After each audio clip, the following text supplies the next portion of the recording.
Hi, hope you're well. For a long time, I felt like I've had to hide parts of myself, and not necessarily because I was ashamed of who I was, but it's because I knew how easily I did being misunderstood, especially in academia, right?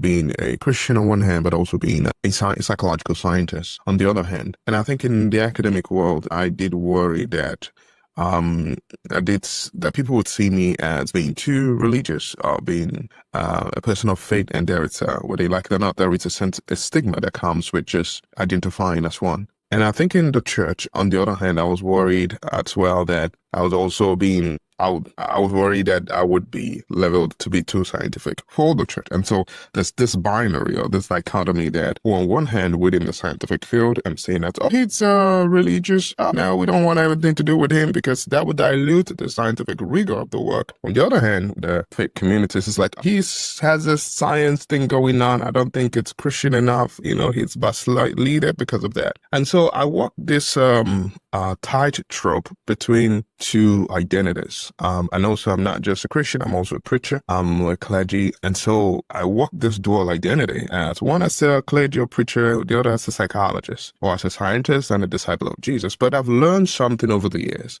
And that's the fact that when you deny parts of your story to make other people uncomfortable, you actually end up shrinking the very gift that you were meant to give to the world. And so today on the podcast, I'm joined with my friend, Ivan Ladd, someone who really understands distinction better than most people. In fact, I didn't even know that he was a preacher himself. I've known Kevin since like 2017 or so, and it wasn't up until I started to look into him and his work somehow maybe a couple of years after I knew him that I got to know, okay, he had something on his profile saying that he was a Presbyterian preacher, but I thought that maybe it's something that he did in a previous life. I didn't know that he actually continued with that. And so he understands that as someone that also carries this heart as a researcher and a psychologist in our field, and we're respected in the psychology of religion field. And so together we kind of talk about what it really means to live faithfully in both worlds, whether it's as a clergy on the other hand, or even just as a Christian, a disciple of Jesus on the other hand, also as a scientist.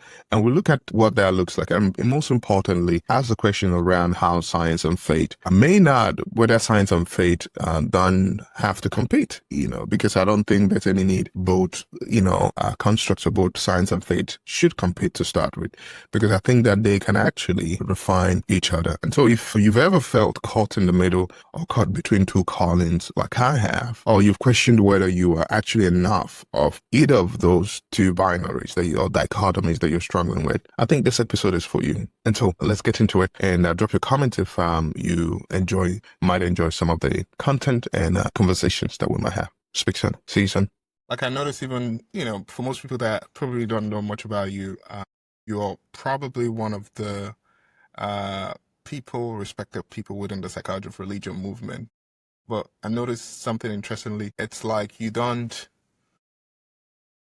talk a lot about this other part of your identity, as a psychologist or religion or a psychologist, that is also a preacher. Is there a reason for that? Even though it's not part of our conversation today, but just out of curiosity, is there a reason for that?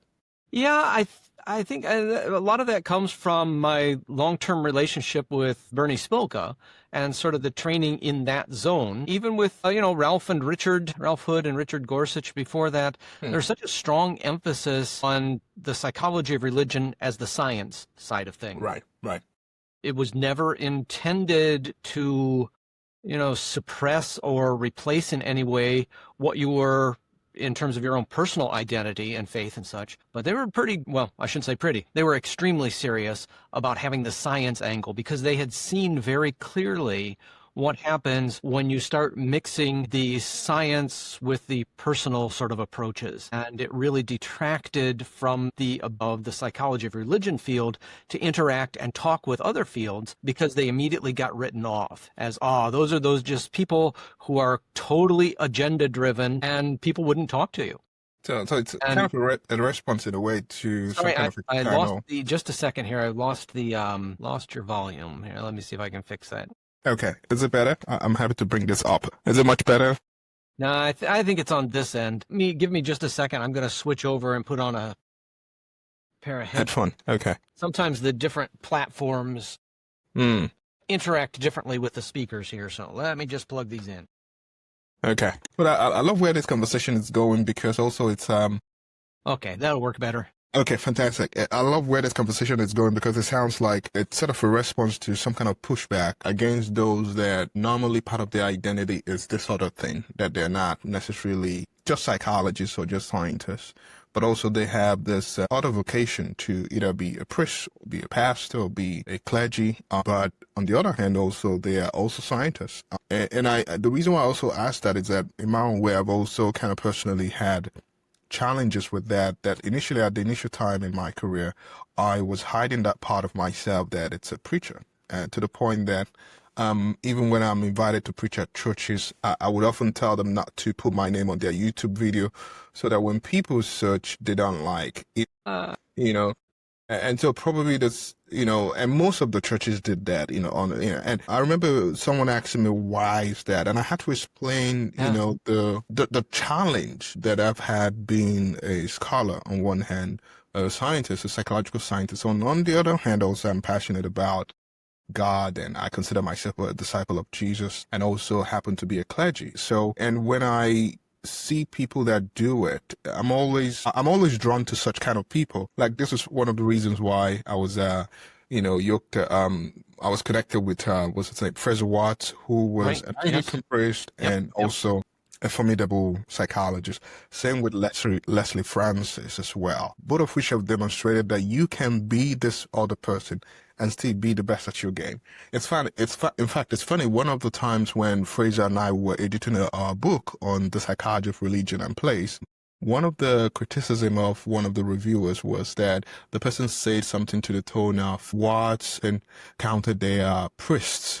So therefore, that the reviewer was saying that they're concerned that they will have a literal interpretation of what religion is, which was, kind of threw me off a little bit. And I think there was an insecurity that came out as a result of that comment to the point that after that, I was making, because I was like, well, how did this person pick this up? It's not as if I used a reverend somewhere or, probably perhaps it's because of some video on YouTube from a church or something, right? I couldn't make sense of how the person got to know that. And since then, I was very conscious about how my identity is presented in the world. I wanted first for people to see this person. I'm a scientist, I'm a researcher before. If you get to know me, sometimes you can't really help yourself. Scriptures will start to pop out, then you get to people go, okay, maybe are you a Christian or so? That's how that has started for me. But it's interesting to hear your side of the story, that it was due to the training that you have and you've been. I've never shied away from that side of myself at all. I mean, you can find all during the entire COVID, I was preaching every week for a local congregation while their clergy person was not able to fulfill that.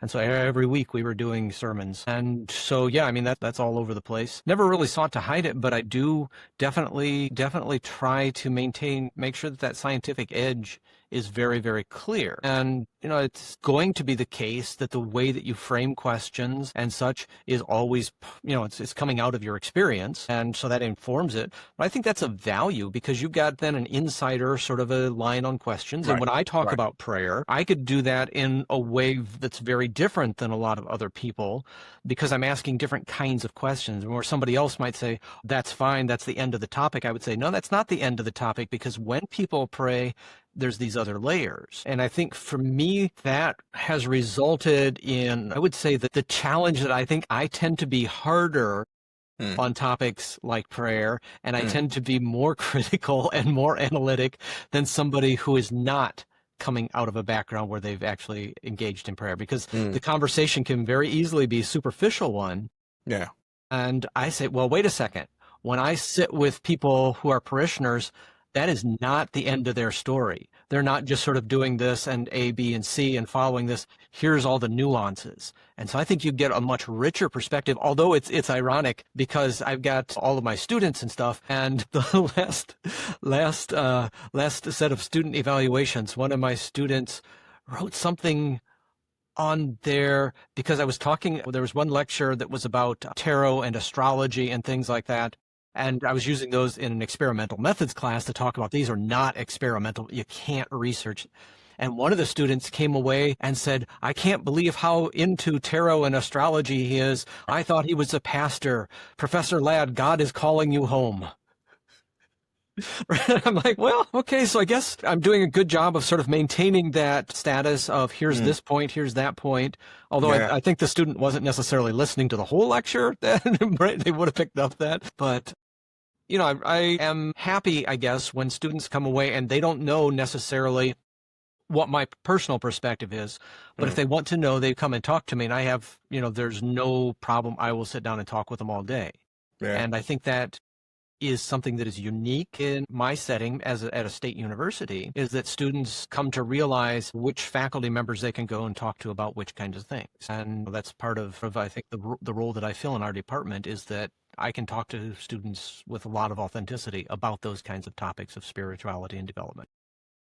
It's interesting you're talking about prayer. So I did a video on prayer, one of the pathways of flourishing. So every week I do this series on biblical wisdom for flourishing. And I feel drawn to do that because I see how people have been just as enriched just tuning in and being a part of that small community, you know. And one of the things I believe is that there's so many models in the scripture that we can draw from to enrich science or the way we look at psychology. And I've always find myself in those spaces where I'm trying to always interact with psychology and theology at the same time.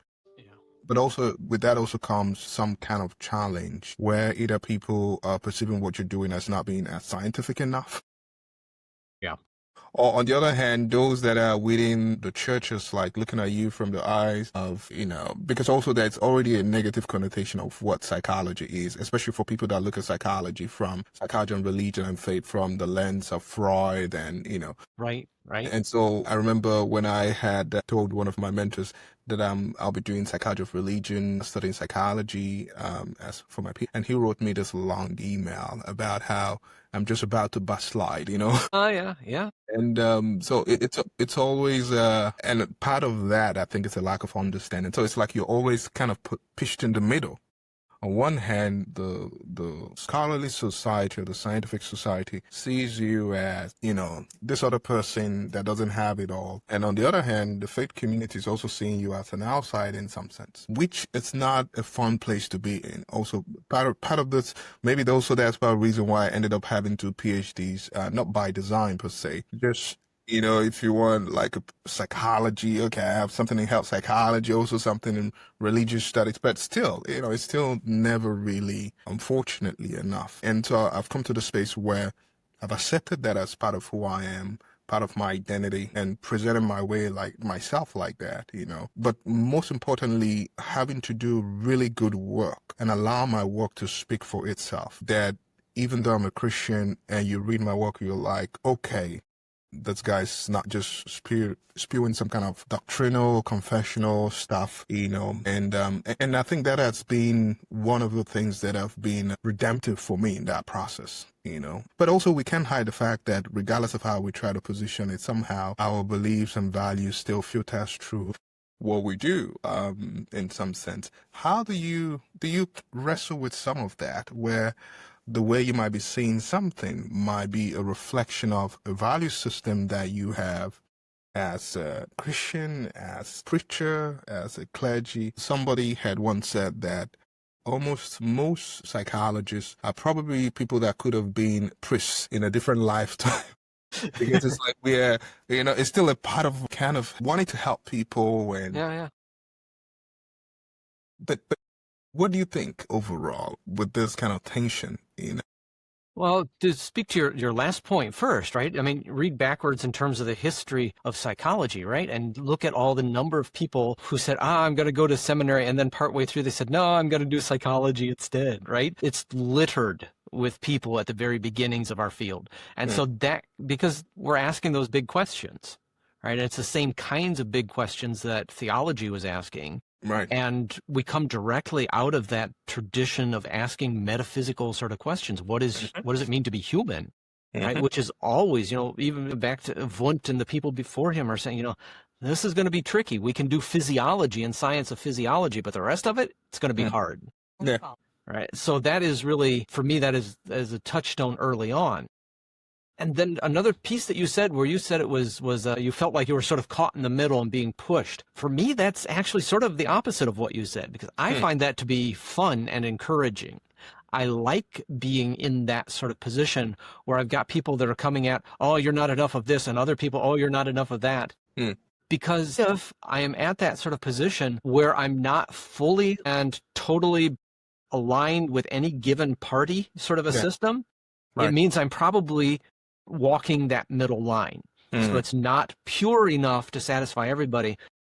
But I don't necessarily want to be pure in the sense of being dogmatic, either in terms of theology or in terms of psychology. We've seen that debate, with the new atheist movement, right? Which, it has pushed the idea so far that they become radical conservatives, Right. but on the other side. And that's exactly what I want to avoid. And so, I think that walking that middle ground for me is interesting. And it means that I've got so many more conversation partners. Yeah. I've got some friends and colleagues in either side of this who only talk to others of their own kind, right? And so it's the echo chamber effect. And for me, this helps to really, because it challenges whatever my faith assumption might be. The science part says, well, what about this? And whatever science I've got, the faith part says, well, what about that? Yeah. And I find that to be invigorating. That's what keeps my creativity flowing, I think. Nice. You know what's funny? Because we never planned on going in this direction with that conversation. I feel like That's right. No labyrinth so far, but wanted to talk about spiritual ties, please, which we'll get to in a second. Yeah. But this seemed like something that I've also been sitting on my mind and for quite some time. And actually, the other part of that conversation, it's unfortunately the trauma in the study of religion, because I think most of the people that have that anti-religious sentiment when it comes to studying religion, oftentimes as you start to poke and ask why, you start to see there's some kind of trauma that's associated with the desire to want to expose religion as this bad thing. And I think one of the things I tell people is that as psychologists, our role is not so much to problematize a thing as sociologists would do. Sociologists are trained to problematize stuff, right? So which is why you find most sociologists of religion, most work lean towards that. But as psychologists, we are interested in human functioning or human development. What are the psychological processes that can enable that? And as a psychologist, religion over and over and over, we've seen research support that religion is one of those psychological processes. Now, whether or not that's true, it's a theological debate and not a psychological concern ultimately. Because for me, I want to see why are people flourishing ultimately? And what is it about having a sense of hope? What is it about their bonding with the God? Or like you would say in your work, prayer, what is it about those spiritual habits that really supports people, provides some kind of psychological resource, or protective resource for people to flourish? And those are the questions that are asked. And so sometimes when I ask those questions and provide data to either support or provide some kind of insight as to what's happening, one of the immediate response that I get from some people is that, you're like, it's like that's it. I should be problematizing religion. I don't know why people tend to. I don't know if you've experienced that personally, Certainly. but I think a large proportion of people that have that perspective, it's usually because of a trauma. Either they grew up in a church and there was an abuse, or there's something that happened to someone related to them, and sometimes they make it their life mission to somehow expose the church, in their words, but. And I think that's a problem, because I feel like even the field of religious studies, I had my PhD in religious studies with emphasis on psychology of religion. And as I move around, before I moved into psychology proper, I was within the circle of religious studies. And one of the things I find is that majority of the people in those spaces, majority of the people, I'm talking about scholars that are leading in different topics, are often in those fields because of trauma. And it's something that's not being talked about. And if that becomes the case, what kind of product, what kind of work do you think will come out of what they do? And what impact would that have in how we understand religion to start with, or even faith? Yeah, there was a study that Kim Rios did a while back about me search. and how it is that, you know, the psychology of religion has a particular sort of a reputation, and people make that assumption that the questions are being driven, but they don't tend to make the same kind of assumption about somebody, for instance, who's studying, you know, addiction to cocaine or something, right? They don't make the same leap. Or, Right. you know, somebody who's studying vision problems, they must have difficulty with their eyesight. Mm-hmm. Yeah, and it's, you know, we all get our ideas from someplace. Mm. They're all coming from someplace. I agree. I agree. And even publishing with, I tell some of my colleagues this, it's easier to publish a paper without using religion as a variable in the paper than it is to actually have it in a paper. And that goes to show you that some things that unfortunately need to be addressed or called, addressed somehow. I don't know what it is. And I don't know the best way to address that. Maybe that could be a completely conversation for another day, but it's one of those things that, sometimes it makes you wonder, Well, But it's well. certainly something that, as the editor for the archive, that I see this a lot. Mm. And I would say increasingly over the last 2 or 3 years, the papers that I get that are saying that they're doing psychology of religion, but what they're really doing is proselytizing, right? They're much more have a conversion kind of a tone, or this is the way that is the best way, and I'm going to prove that it's the best way. And that comes from a host of different places. All of the big sort of traditions from Judaism, Christianity, Islam, I get papers like that frequently. And there are journals that specialize in that, right? There are journals that say, yes, that's exactly what we want. Right. We want the defenses of what it is that we're choosing. Interesting. Well, Right? But that is decidedly not what the archive is about, and that's why I feel much more at home there. Yeah. But there's a number of those, and I've even gone to, like the American Psych Association and asked their journal staff for some guidance, right? So what happens when a person is using honorific titles in their writing? Right? And so they will say something about Jesus the Christ. It's like, well, that's a statement of a faith, sort of a statement, right? If you just say something about Jesus, we're going to measure this, or you say something about Muhammad, that's right. But as soon as you add some sort of an honorific statement, you've sort of crossed into a different sort of a territory. And that's always, I take that very, very seriously in terms of how it is that I communicate with authors, because you want to be very, very certain that they understand that, this is not some sort of a dismissal or some sort of a denigration of anybody's faith traditions. It's just saying this particular journal is not the place where we engage in that particular kind of conversation. And I always I try to be certain to give them some other examples of other journals where that kind of conversation might fit better into what it is that the journal's trying to accomplish. But it can be tricky, and it's always, I always write those letters with a lot of trepidation, because you don't want to be misunderstood. Right. So yeah, it probably takes me longer than it ought to, but Yeah, I can see that. But sadly, also sometimes also those emphasis might also be a reflection of, the way the person sees it, which, we could philosophically even argue that it's correct in their own context, right? Yeah. But it becomes really tricky, and you start to walk through murky waters. I remember, initially when writing Bible, I would often use capital letter B, Yeah. And I feel like not doing that is like betraying God in some sense, Right. It's difficult to write in the different manners. Yeah, those kind of sensibilities becomes really very tricky. But you know what? Let's get to our conversation today. I feel like we're gone on a tangent, but we're talking just for 15 minutes. And I had wanted to talk to you about your work. Welcome back. So I think that was a different kind of conversation. It's not one that we planned, but maybe I think it's one that we kind of needed. Actually, I had invited Kevin for a different podcast altogether. We're talking about his work on Labyrinth and Flourishing.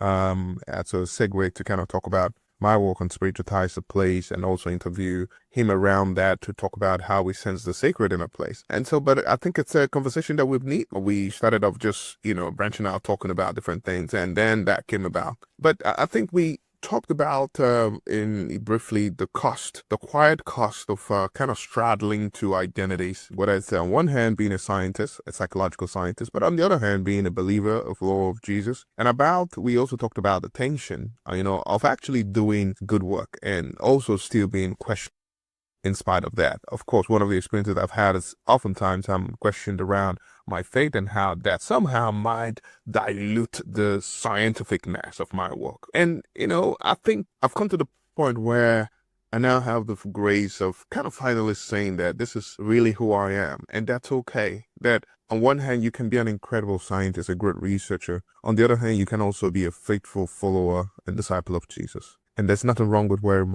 those hats. You could be a great psychologist on one hand, you could also be a great preacher on the other hand. And so if you've ever felt that same pressure to either somehow succumb to the pressure of having the pressure that might come as a result of you doing what you're called to do, or succumb to the pressure of hiding parts of your story in order to fit into someone else's mold, I hope that this particular episode and this discussion somehow have made you feel a little less alone. And knowing that you're not alone, there's really no easy formula for holding it all together. But maybe the work it's really in not actually choosing sides. Maybe it's just about being faithful in the space that we've been called into, whatever that might look like. And I hope that you'll be faithful in your calling to be a great researcher, scientist, psychologist, epidemiologist, whatever it is. And at the same time, being a faithful Christian, a faithful preacher, a faithful teacher of God's word, because that is who you are. That is part of your assignment.